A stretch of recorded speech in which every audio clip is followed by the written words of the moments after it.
गुप्सा परैरसंसर्गः सत्वशुद्धि सौमनस्य एकाग्रेन्द्रियजय आत्मदर्शन योग्यत्वानि च आत्मदर्शन योग्यत्वानि च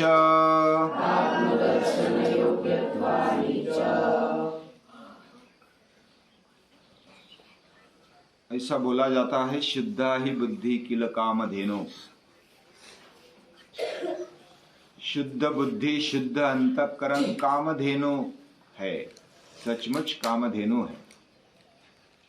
हमारा अंतःकरण जितना शुद्ध है उतना ही वो पवित्रता की ओर जाता है। और ये शुद्धि शौच से आती है। नियम में, जैसा यम में अहिंसा सत्यम अस्तेय ब्रह्मचर्य अपरिग्रह, ये सब यम में आ गए। और नियम में शौच का पहला नंबर है, यानी कि शुचिता, शुद्धता, पवित्रता तक। वैसे बाह्य शरीर स्वच्छ होना ही चाहिए, परिसर स्वच्छ होना चाहिए। लेकिन अगर सर्वांगीण जीवन के बारे में अगर सोचते हैं तो अंतर्बाह्य स्वच्छता होनी चाहिए, और वह स्वच्छता हमें जीवन विकास की ओर ले जाती है। हमारा जीवन वह प्रवाहित है, और प्रवाहित होने के कारण, रखने के कारण वह स्वच्छ होते जाता है। और जब प्रवाह चलता है निसर्ग में, बहुत सारे जो घटक है वो प्रवाहित है, उसका ऐसा चक्र है। जल चक्र है, वायु चक्र है, सृष्टि चक्र है, प्राणियों का भी चक्र है।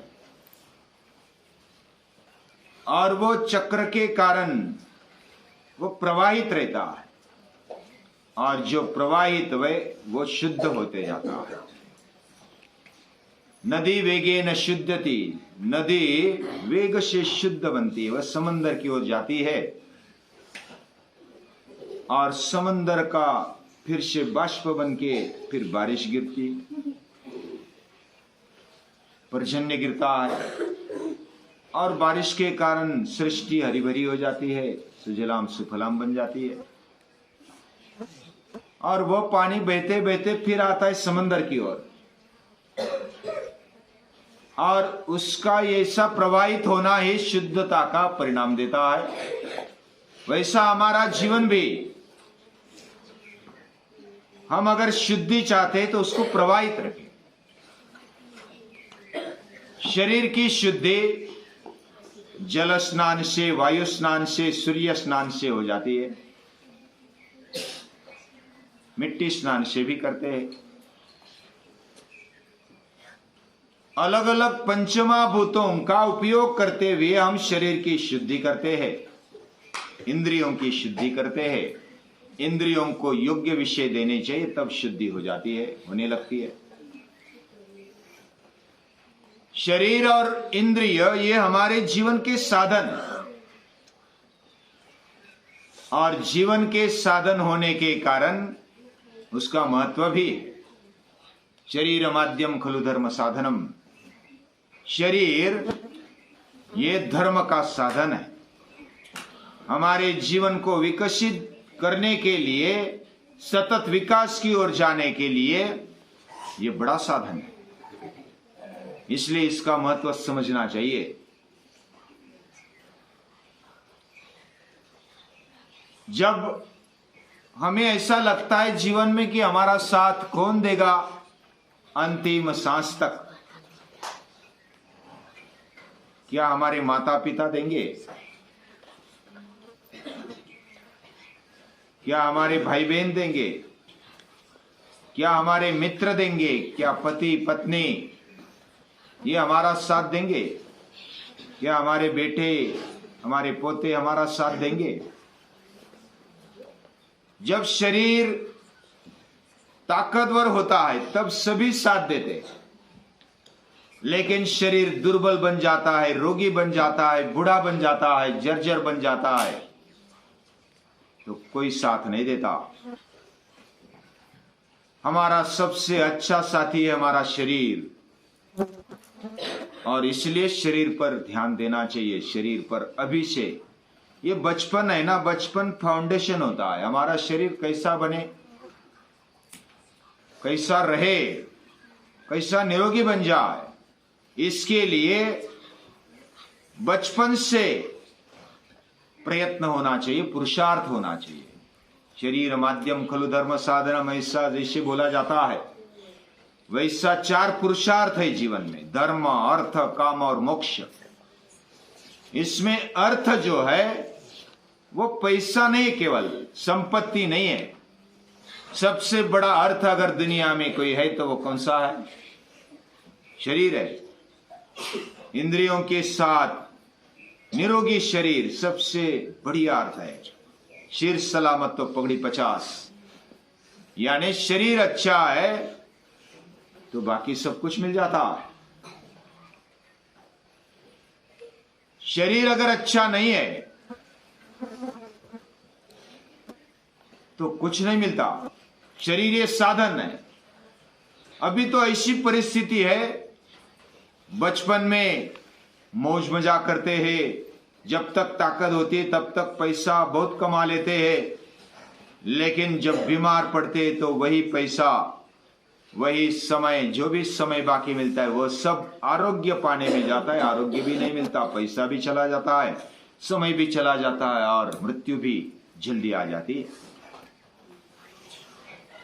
Health is a wealth. सबसे बड़ा अगर वेल्थ है तो वो हेल्थ है, यानी आरोग्य है। वो आरोग्य संभालना ये हमारे हाथ में है। और सबसे आरोग्य की खराबी किससे होती है? तो केवल खाने पीने से होती है।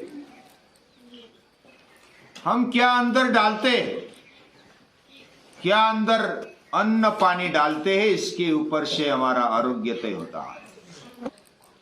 कैसे हम दिनचर्या जीते, कब उठते, कब सोते, कितना खाते, कितना पीते, कितना व्यायाम करते हैं, कब सोते हैं, इसके ऊपर से हमारा आरोग्य चलता है। और अन्न से ही हमारा मन बनता है। अन्न का स्थूल भाग ये विष्ठा बन जाती, मल बन जाता है।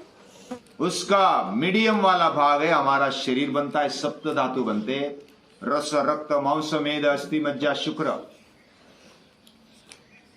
और जो सूक्ष्म अति सूक्ष्म भाग है अन्न का, वो मन बनता है। ये छांदोग्य उपनिषद में कहा गया है। यह अन्न का ही मन बनता है तो मन वैसा ही बनता है जैसा हम अन्न खाते हैं। शरीर भी मजबूत चाहिए, हम योद्धा बने लेकिन योगी भी बने। अर्जुन को वही कहा गया, मां मनुस्मर युद्ध च, युद्ध कर ले, मेरा स्मरण भी कर, और तस्मात् योगी भव अर्जुन, तो योगी बन जा, मेरे से जुड़ जा। और योगी बनने का मतलब है हमारी अंतर्बाह्य शुद्धि होना, और हम भगवान के साथ, अपनी आत्मशक्ति के साथ, परमात्मा शक्ति के साथ जुड़ जाना। यह शॉर्टकट में अर्थ मैंने बताया, जो मेरा अभ्यास है। जब हम शरीर को, इंद्रियों को अच्छा रखते हैं, निरोगी रखते हैं, तो मन भी अच्छा होने लगता है और मन प्रसन्न होने लगता है। शारीरिक शुद्धि के साथ साथ अंतःकरण की शुद्धि होनी चाहिए। अंतःकरण में क्या क्या आ गए? मन, बुद्धि, चित्त और अहंकार, ये सब शुद्ध होनी चाहिए। और तब प्रसन्न रहता है मन। जब शुद्ध है तो प्रसन्न रहता है। हम ज्यादा खा लेते तो मंद बन जाते, डीम बन जाते, आलस्य आ जाता है, शिथिलता आ जाती है, स्थूलता आ जाती है, ढीलेपना, जड़ता आ जाती है। अलग अलग शब्द मैंने उपयोग किए, लेकिन सभी का सारांश क्या है? जड़ता आ जाती है, निराशा आ जाती है, हम सुस्त बन जाते हैं, आलसी बन जाते हैं, प्रमाद आ जाता है, और एक एक करके सभी अधपतन की ओर गाड़ी जाती है। अंतःकरण शुद्ध है तो मन बुद्धि प्रसन्न हो जाते हैं। शुद्धाई बुद्धि किल कामधेनु, ये अंतःकरण शुद्ध है तो वो कामधेनु है, जो चाहे वो मिल जाता है। फिर हम क्या चाहते हैं? सुख चाहते हैं, आनंद चाहते हैं, प्रसन्नता चाहते हैं, उत्साह चाहते हैं, स्फूर्ति चाहते हैं, तो वो मिल जाता है खाने पीने पर। इसलिए भगवत गीता कहती है, भगवान कहते हैं युक्ताहार विहारस्य युक्त चेष्टस्य कर्मसु, यानी पहले आहार का नंबर दिया, योग्य आहार होना चाहिए, और योग्य आहार से हम लाइन पर आ जाएंगे। और विहार भी अच्छा होना चाहिए, व्यवहार भी अच्छे होने चाहिए, मेहनत होनी चाहिए, युक्त चेष्ट से, योग्य मेहनत होनी चाहिए, अति भी नहीं और कम भी नहीं। और हमारी नींद और जागना ये भी बैलेंस में होना चाहिए, संतुलित होना चाहिए। ऐसा अगर होता है तो हमारे जीवन से दुख निकल जाता है, योग बन जाता है, दुख हारी। और यही महर्षि पतंजलि भी कहना चाहते हैं कि शौच का पालन हमारे जीवन में होना चाहिए, जबरन होना चाहिए। एक बार आदत लग गई तो फिर सहजता आ जाती है उसमें, और उससे अंतःकरण शुद्ध बन जाता है। अंतःकरण शुद्ध से प्रसन्नता आ जाती है, सौमनस्य, एकाग्र, मन की एकाग्रता बनते जाती है। मन शुद्ध है, प्रसन्न है तो एकाग्र बनता है, और एकाग्रता हमारे इंद्रिय पर कंट्रोल पाती है। इंद्रिय जय, इंद्रिय पर विजय, और यही प्रत्याहार होता है। यानी हम जब यम नियम आसन प्राणायाम निरंतरता से करते हैं तो मन पर कंट्रोल आ जाता है, मन पर विजय पा लेते हैं। और यही इंद्रियों के साथ मन को मोड़ देना अच्छाई की ओर, शुद्धता की ओर, यही तो प्रत्याहार है। और यहां से हम अंतर्गत जीवन में, विकसनशील जीवन में घुस जाते हैं। बाह्य शरीर को भी बलवान रखना है, निरोगी रखना है, और उसके साथ साथ अंतर्गत शरीर को भी, अंतःकरण को भी निरोगी और स्वस्थ रखना है। ये जब रखा जाता है तो इंद्रिय जय तक हम जाने लगते हैं, और आत्मदर्शन की योग्यता हमारे जीवन में आ जाती है। हम अपने आप को पहचानने लगते हैं। आत्मदर्शन यानी खुद का दर्शन हो जाता। खुद का दर्शन कैसे करें? जैसे हमने पहले एक चिंतन में सोचा था कि जब अंतःकरण ये आईना है, मिरर जैसा है, और वो अपने आप को दिखाता है। हमें अगर अपनी आग देखनी है तो कैसे देखनी चाहिए? आईना ले लो, या तो पानी में देखो, या तो कुछ ऐसा प्रतिबिंब दिखाए, ऐसी बात हमारे सामने होनी चाहिए। तब हम अंतःकरण से अपने आप को देख सकते, आंख को देख सकते, चेहरे को देख सकते। वैसा ही अपने अंतःकरण से हम अपने आप को, खुद को देख सकते। और ये गीता में भी कहा गया है, तुम तो योगिनश्चैनम पश्यन्त्यात्मन्यवस्थितम। यतंत यानी प्रयत्न करने वाले, और योगी यानी अंतःकरण जिनका शुद्ध है, वह पश्यन्ति आत्मनि अवस्थितम, वह अपने आप को, अपने अंदर रहे हुए अपने आप को देख पाते हैं। और प्रयत्न करने पर भी जो अकृतात्मन है, जिनका अंतःकरण अशुद्ध है, वो नहीं देख पाते। और ये बात महर्षि पतंजलि अच्छी तरह से जानते, इसलिए यम नियम का पालन होना चाहिए। वो व्रत लेकर होना चाहिए, यानी जबरन होना चाहिए। और जब शुरुआत में जानी पूर्वक, समझ पूर्वक होता है तो धीरे धीरे आदत बन जाती है। और ये आत्मदर्शन तक ले जाती है। खुद को हम देख पाते हैं और खुद को देख पाना ये बहुत बड़ी बात है। ये योग्यता होना ये शौच से होता है। इसलिए पूजनीय दादाजी भी कहते हैं कि अगर हमारा धर्म, हमारी संस्कृति यह अगर एक शब्द में कही जाए तो वो सुचिता है। और सुचिता इसलिए बाह्य जीवन और अंतर्गत जीवन, यानी अंतर्बाह्य जीवन हम शुद्ध करते हैं तो हमारा जीवन विकास की ओर चला जाता है। और ऐसे महापुरुषों ने बताया, महर्षि पतंजलि ने बताया, भगवान कृष्ण भी कहते हैं। उन सभी को याद करते हुए उनके कहने पर हम कृतज्ञ हैं, उनके बताने पर हम कृतज्ञ होने के साथ साथ तब उनको नमस्कार हो सकता है अच्छा जब हम अपने जीवन में लाए, आचरण में लाए, और आचरण में लाते हुए प्रयत्न करते हुए उनको नमस्कार।